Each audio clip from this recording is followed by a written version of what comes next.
helicóptero e só pode testar em casa, porque ele tem que encontrar um lugar para bater. Se vocês estarem fora, ele pode voar até o céu.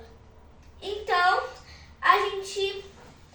E se um amigo quiser um igual, como é que faz? Se um amigo quiser um igual, só entrar em contato comigo que eu ajudo. Isso então, aí. vocês querem ver meu helicóptero voar? Sim! Então, bora! Então, vamos ver.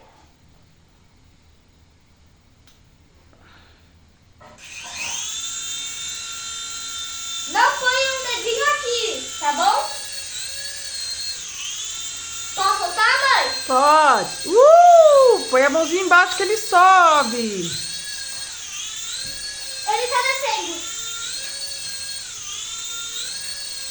É que ele é meio doido. Ai, meu Deus. Não pode crianças menores de 3 anos. É muito importante. Ok. Dá tchau pros amigos. Tchau.